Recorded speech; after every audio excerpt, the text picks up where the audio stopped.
The story of St. Luke's began 150 years ago. In the late 1800s, the Lehigh Valley was known as the cradle of the Industrial Revolution, housing a number of factories, railroads, and hardworking citizens. We were the center of railroading, we were the center of iron and steel and other manufacturing, and also mining. It was geared to support the community, which was an industrial hub at that point in time. With increased industry came an increased number of accidents and illnesses. The public outcry for a hospital convinced prominent Lehigh Valley leaders to fund the establishment of St. Luke's Hospital. Businessmen and faith leaders launched a drive to fund and build the hospital, which raised enough money to buy an unfinished double house in Bethlehem. St. Luke's Hospital accepted its first patient on October 17, 1873. The first hospital provided care for 8 patients at one time.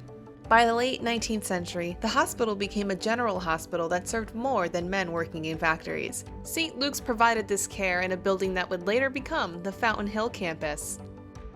The hospital maintained a very, very pivotal role in being established at that point in time under the guidance of William Estes Sr. He trained in New York with people who had a European background, and he was able to bring most of the advances that he saw to the Lehigh Valley and further advance those particular things to make sure that they were in sync with what they should be.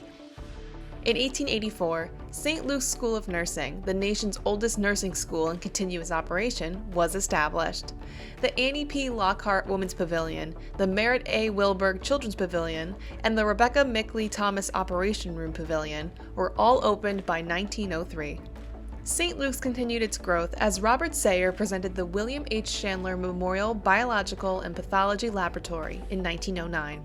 With the changing times, highways and interstates gave more access to the Lehigh Valley, but the leaders who stepped into the shoes of St. Luke's original founders rose to the challenge of the valley's growing population. St. Luke's basically, as they would say, had good bones. Back in 1985, we were one hospital. There were a whole lot of different circumstances surrounding how you delivered health care.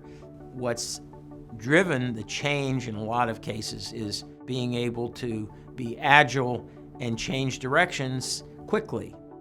Over its 150 years, St. Luke's mission has stayed true. President and CEO Richard A. Anderson continues to lead the way, having joined St. Luke's 37 years ago. Under his leadership, St. Luke's has grown into St. Luke's University Health Network and is home to the Lehigh Valley's only medical school in partnership with Temple University. The Temple St. Luke's Medical School was an idea that was launched many years ago around the challenges of assuring that we would have sufficient physicians to care for our community. We decided to follow a model that we had done for years in nursing, and that was to educate and prepare our own nursing staff. We now do that with our medical staff, and it has been a great success. As St. Luke's has reached 150 years, it has become a major provider of medical services in 11 counties and 2 states. As of 2022, St. Luke's was made up of 14 campuses, more than 300 outpatient facilities, 19 urgent care centers, and 50 physical therapy sites. Beyond the growth and expansion, St. Luke's has instilled a culture of family, care, and camaraderie. It has become a place for patients to receive high-quality, affordable care in an environment that is safe and comfortable. All we want to do is take care of our patients, treat our employees well. The people around me are what really make the organization successful. We're part of history. If you think about 150 years ago, this institution was created to care for the community. And here we are 150 years later doing the very same thing. We know that excellence attracts excellence. People in the Lehigh Valley right now are very, very well served by St. Luke's Healthcare Network, and they will continue to be in the future. St. Luke's University Health Network has transformed from one community hospital into a thriving, world-renowned healthcare network that's leading medicine into the future.